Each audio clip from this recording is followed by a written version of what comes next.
There are many decisions that we make while driving, and most of us don't realize that they have moral characteristics. So, for instance, if you decide not to give your turn signal and just turn, that is a moral decision, or in this case, immoral decision.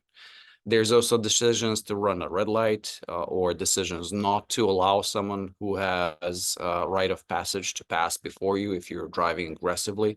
So there are many, many moral or morally important decisions while driving. Autonomous vehicles are already making moral decisions. I have given the example of San Francisco where they are not moving for fire trucks. There has also been an incident in San Francisco where a pedestrian was under the vehicle and the vehicle just tried to move off the road, thus going over the pedestrian, which is horrible.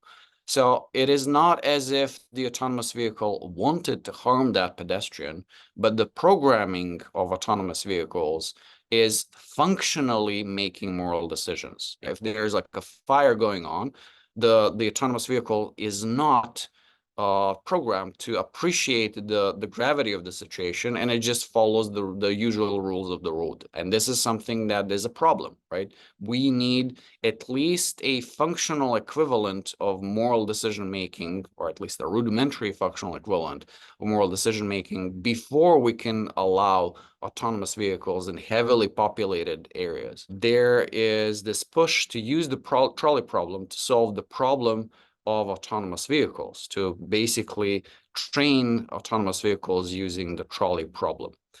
I myself think this is misguided. The reasons for this is that the trolley problem is reducing the complexity of moral decision making to a dichotomy. So you have just two things you can do, one or the other. The theoretical model that we are trying to study with our study or our research is the ADC model, which posits that there are three aspects of morality that need to be taken into account in all situations. So it is the intentions and the character of the person that is taking the action. So it can be good or bad. It is the action itself, which it can be good and bad, and the consequence of those actions, which can be good and bad. That gives you the space of 8 characteristics, because all of them, so 3 of them can be varied in 2 different ways. Just like when we're looking at humans interacting in a virtual reality environment in a traffic simulator, we can use these simulations to train AI. What we are hoping is that having a robust set of stimuli that we can prepare autonomous vehicles or the AI guiding autonomous vehicles not to make certain mistakes that they're making currently.